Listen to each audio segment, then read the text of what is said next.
Elon Musk and Bari Weiss both have similar jobs in that they have to clean house at X and CBS News, with much to lose if they fail. Yet the woke journos are absolutely outraged, now slamming both of them and saying that journalism should not be in any way pro-America.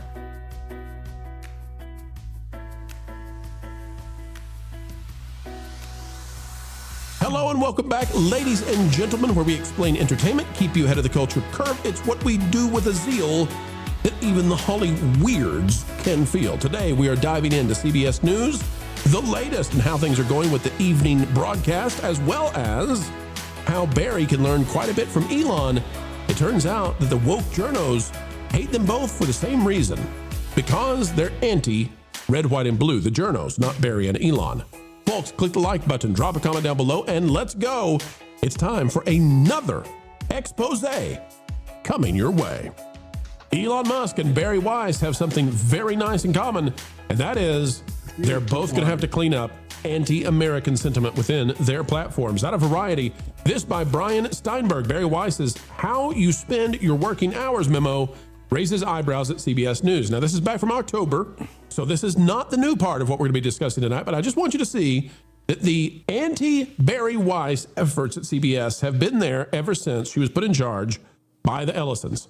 Bari Weiss was hired by Paramount Skydance to generate new attention for CBS News. In her first few days as the unit's new editor-in-chief, she has already succeeded. Weiss told CBS News staffers in a memo Friday that she was eager, quote, to understand how you spend your working hours, and ideally what you've made that you're most proud of. She asked every employee at the news division to send her a memo offering those details, as well as your views on what's working, what's broken or substandard, and how we can be better. And what was the response, ladies and gentlemen? They lost their minds. The memo sounded some odd notes, particularly at a time when great attention was being paid to a missive sent earlier this year to federal employees by Elon Musk's Department of Government Efficiency, aka DOGE.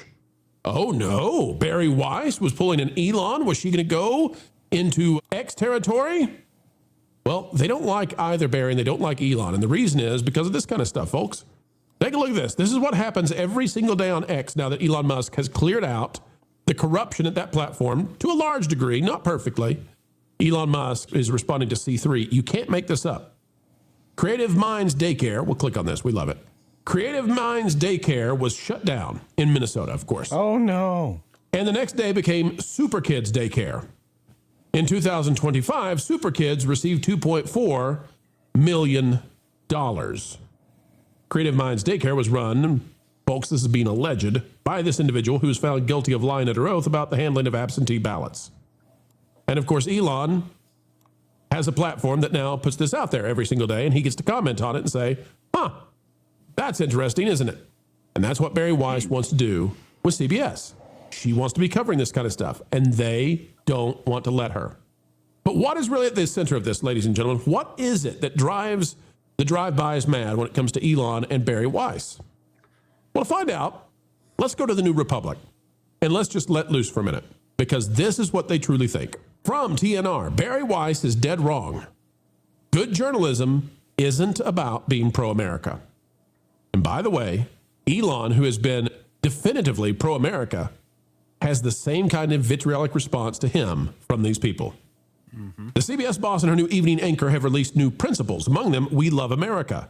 They have no understanding, says this author, of journalism, but they sure know where their bread is buttered. Here's the article. CBS Evening News over the weekend released 5 principles that would guide the program under Tony DeCoppel, who was installed into the anchor role at the show as a part of a number of changes by editor-in-chief Bari Weiss. One of the principles is, quote, We Love America, unquote, which, given the fact that she's an American and is in America, and so is Tony, and so are the vast majority of the viewers watching CBS News, I don't see a problem with. It mirrored how Washington Post opinion section editor Adam O'Neill promised the section would be unapologetically patriotic under his leadership after he took the helm last summer.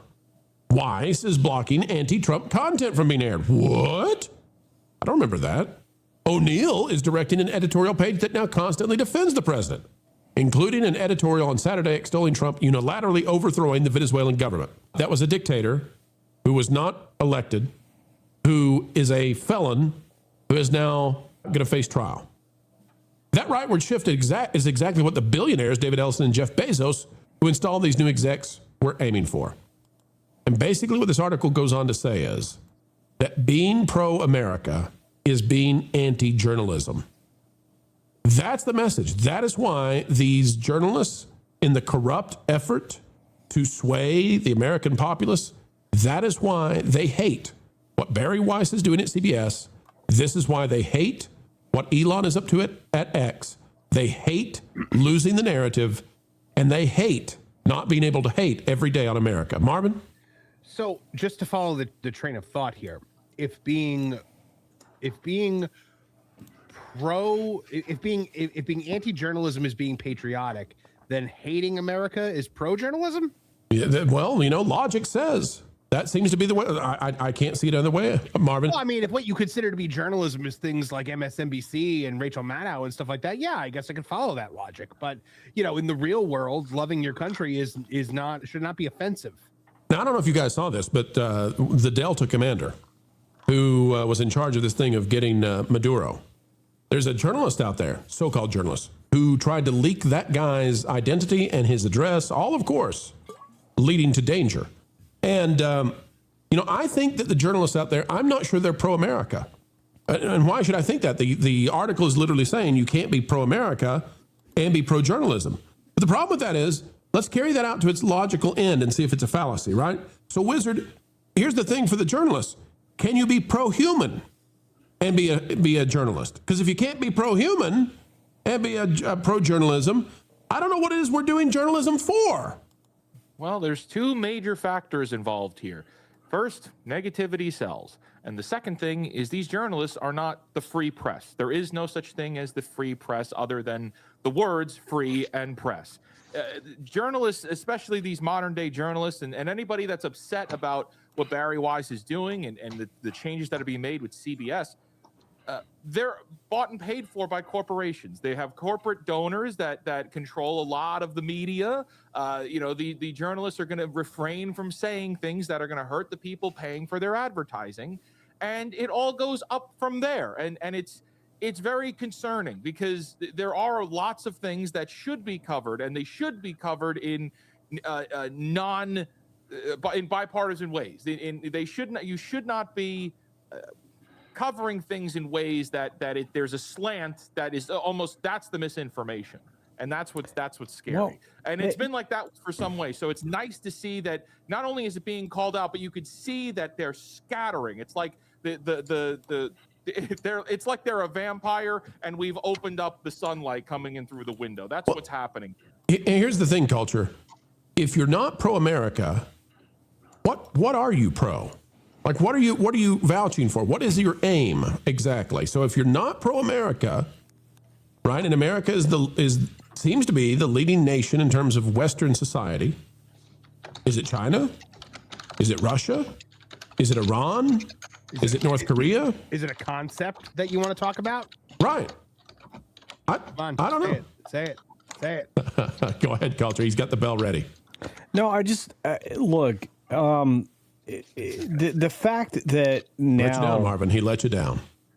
The fact that now journalists are incapable of properly reflecting within the privileges that they are granted in the United States of America, why they're able to do what they do and to whom they're delivering the information to is the larger problem here. Again, you have decades of indoctrination that have been conducted in American universities and especially in schools of urinalism, like at USC. The Heisenberg school or whatever that thing's called. That's actually run by Bob Iger's wife. Yeah, that thing. Yeah, the Annenberg bunch of bologna sausage, courtesy of Willow Bay. And look, as much as I love Aunt Willow, right? He's talking about Bob Iger's wife. Bob Iger, the CEO of Disney, his wife leads.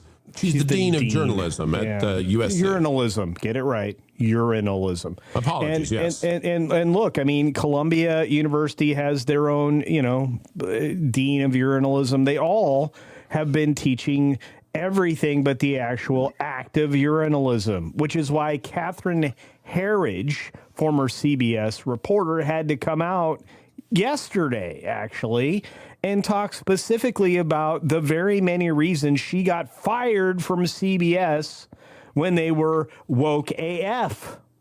And again, it comes down to the fact that she couldn't release the laptop story within the news cycle because it would influence the election in the wrong direction. Let me go to this paragraph that's really important. And then there's an article that Lou wants us to go to, and I really want to as well.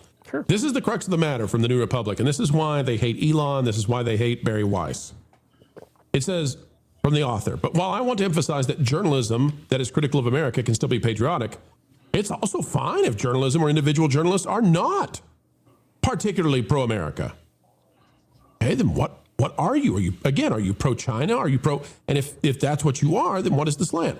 O'Neill and Weiss shouldn't be imposing a patriotism test on the journalists who work for them. Politicians are supposed to appeal to the masses, and that requires being super patriotic. But the role of journalists is to report, investigate, speak clearly and forcefully, and hold the powerful accountable. The driving values of journalists should be accuracy, rigor, creativity, fearlessness, curiosity, not patriotism. Nobody in the world disarms this argument faster than Nick Shirley just did. Right. You know, I sent to you some private thoughts that I had on the coverage that young man did at the age of 23 with zero resources, merely revealing the level of corruption that the news media and journalists themselves actually are participating in by ignoring stories that they already had leads and information on. Right. They shut down this stuff. They shut it down. Speaking of which, by the way, Lou, you've shared this with me, and we're going to share it with the audience. Here's the problem for these not so pro-America journalists. The problem is with X. 3 years ago, 4 years ago, if we shared these stories, you would have never heard about them. You'd be shut down. Your account would have been deleted. They would have shut down these stories. That's not happening anymore. If CBS News starts reporting on these, it's going to put pressure on ABC News and NBC News to also report on them. And they don't want that. And what's the effect of it when this happens? Well, the former candidate for vice president is done. He's gone. He's out of politics. This is the power of X. This is the power if Bari Weiss steps into CBS News and reports things accurately. Scott Pinsker has this one, the PR fallout of Tim Walz's political demise, the Somalia scandal is about to explode. Tim Walz is done, Lou. He stepped aside. The candidate for vice president is out. There's actually a twist on that maybe he isn't. All right, tell us about it. They're now saying that Amy Klobuchar, who is the senator, instead of running for senator, will get Tim to appoint her governor, and then she'll appoint him to fill out her Senate term.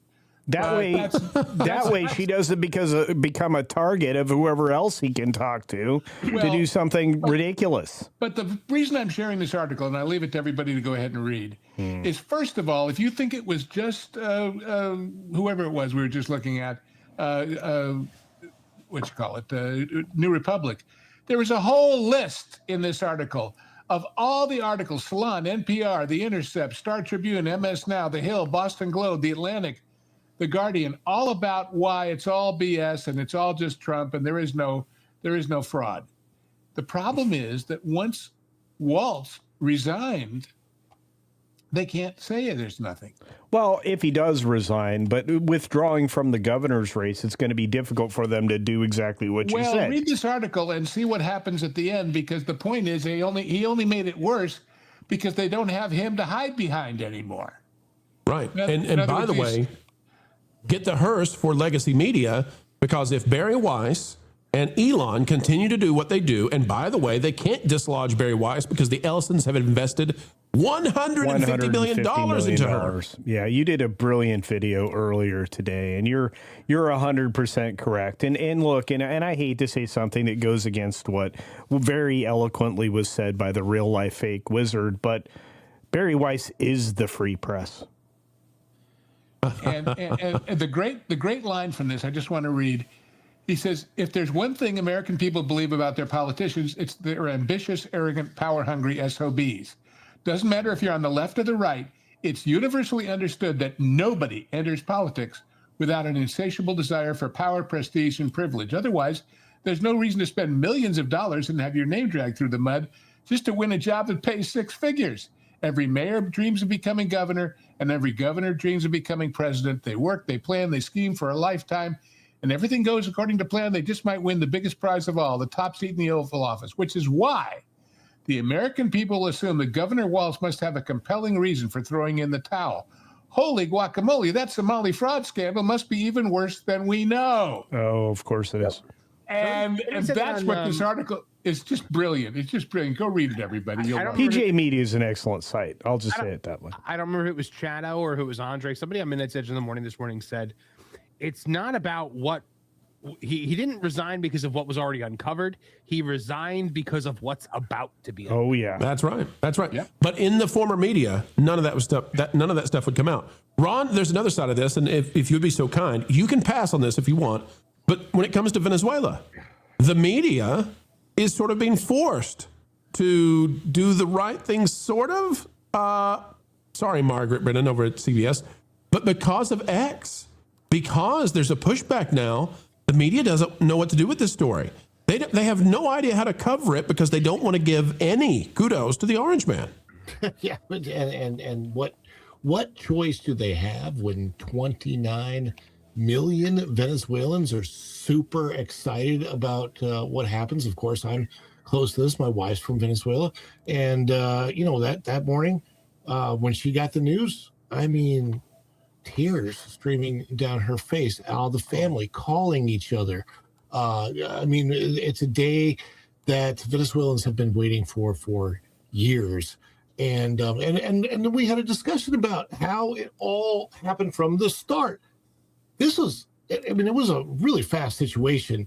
When you look at overall history and you look at the decline from the time Chavez got elected to now, what happened is crazy. And it's all of these things that I've seen, like if RFK Jr. In his health program discovered the cure for cancer, then all of a sudden the liberal media would be against cancer or against curing cancer. It'd be the pro-cancer party. And that makes sense. Like, or then they would scrutinize vaccines. When it comes hold on a second, Ron. Yeah. During the pandemic, they told us to stay inside with a virus that only lives inside.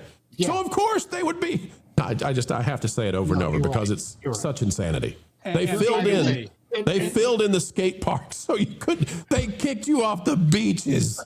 I want to say this about the love America part. I don't know if anybody saw this. You can love America and separate that from who is in charge of the government. Venezuelans do that. Venezuelans love Venezuela. They love their country. They love their culture. They love their food. They love each other. They could not stand what happened to their government because they didn't vote for it. What do they say, Ron? You can vote your way into socialism or communism, but you can't vote your way out. Nope. Yeah. And so this situation, and I so commend your coverage of it, Pro, because it's been excellent. I've been got to do it, and the entertainment companies, the ones that own these news organizations. Yeah, and that's the thing. Like little people, I don't know if we're little, whatever, but we have to hold their feet to the fire when it comes to them actually getting the truth out, because a lot of them were trying to not get the truth out, and you're absolutely right.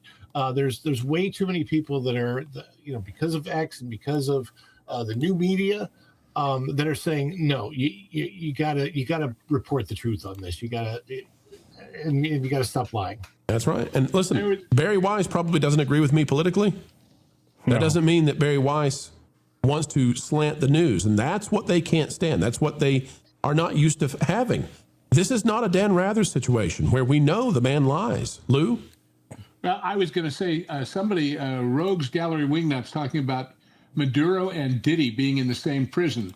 And I don't know if you've seen the meme where the two of them are in the same cell and Diddy says they took my oil too. Now that's funny. Love it. Love it. Wiz, Andy, any final thoughts on this one? I think Hillary said it best back in 2024 when she said, if we lose social media, we lose total control. It all stems from the same root. Yeah, it's a desire for authoritarian censorship. At least they clearly spent some of the money on a new coat of paint on that building. It looks great, doesn't it? It's a great Leering Center. Wiz, we got to say this, though, again. People cannot forget this, and I'm afraid they're going to. We came within a hair of the United States being just like Europe, where you can't say what you believe, you can't see what's true, everything controlled, and if you dare oppose, you'll go to jail for offending someone. But something that's also worth pointing out is we survived by this much, right? Right. But it's not over. No. It's never over. And we need to be vigilant now. It's unfortunately, it's like, oh, well, yeah, we got by that much and we did it, you guys. And then, we won forever. No, you haven't. Not even by a long shot. Yeah. It will come back. The fighting continues. It's every day. It's not just an election. It's every single day being vigilant. And like what Ron was saying, people like us and all of us here, we have to hold the news accountable because no one else is. Only the people that are paying them are, but we need to be holding them accountable too. And it's more important now than ever before. Vigilant every single day. Which is why, as of today, I'm paying very close attention to the CBS evening news, because if Tony Duckapel does not deliver in the promises that he made, this guy is going to be throwing a big stink, and there will be a video every single day that he drops the ball. I can't tolerate this anymore. I mean, it's like CNN is too laughable for me to cover. I'm going to leave that to Mr. Jennings. He does a good enough job on that one show that he points out just how idiotic everybody there is. But the problem is that not everybody that watches CNN gets a chance to see Scott Jennings, right? And I hope he does fight and win for a political office that he's seeking. That'd be a good thing. But we need to hold the people who are reporting these so-called news' feet to the fire and accountable in ways that haven't happened in a long time. We need to mock them just mercilessly if they are telling lies, which they've done for the last several decades. And you guys brought up Dan Rather, one of the biggest liars on the planet, but no different than Brian Williams or any other anchor who lied about a various number of things to make a name for themselves in the news business. By the way, we just had the CBS News, the evening show, first time, right? Yeah, tonight. Let's see how it went, Culture. You want to see? Yeah. All right, to other news, as you just heard from Jill. Well, to other news now, to Governor Walz. No, we're going to do Mark Kelly. First day, big problems here. What, are we going to Kelly here, or are we going to go to Jonah Kaplan? Ooh, somebody's head rolled over this one. Yeah. We're doing Mark Kelly, possibly demoted from his retired rank of captain in the Navy. But guess what? Oh, well. Yeah, He but tried. guess what, guys? Guess what? What were the two lead stories? Tim Walz resigning, corruption, and Mark Kelly being demoted. Corruption and corruption. You think those are the lead stories on ABC and NBC? Heck no, they would have ignored the heck out of it. That's the takeaway, guys. It doesn't matter that they had some sort of technical snafu on day one, just like a play has that kind of problem. I agree. The story is what they had as the leads. Nothing that the legacy media would normally cover. Oh my, look out, folks. If this is what Bari Weiss is bringing to the table, they're going to hate her as much as they hate Elon. Good. And she better have good security. And put another one in the can, folks. A video of excellence has been birthed into existence, and you were there to witness it. Thank you for participating. We hope you had a good time. Folks, it's a great time anytime we get to share time with you, and we mean it. The only thing additional we ask, on the way out the door, consider clicking the like button. Share, subscribe, click it and stick it to those pesky algorithms. It is the notification bell. Drop a comment down below. And oh, by the way, if you would be so kind, perhaps share this out on your favorite social media platforms. Folks, we've got all kinds of content coming your way. If you are interested in going even beyond all of that, well, there's a Pro Store, and you can always find those items directly below the video you're watching. The Pro Store, it's a cool place to check out for items that, well, definitely Disney and the rest are not going to sell you, but we're happy to do so. Until the next time, keep learning, keep growing, and as always, keep having fun.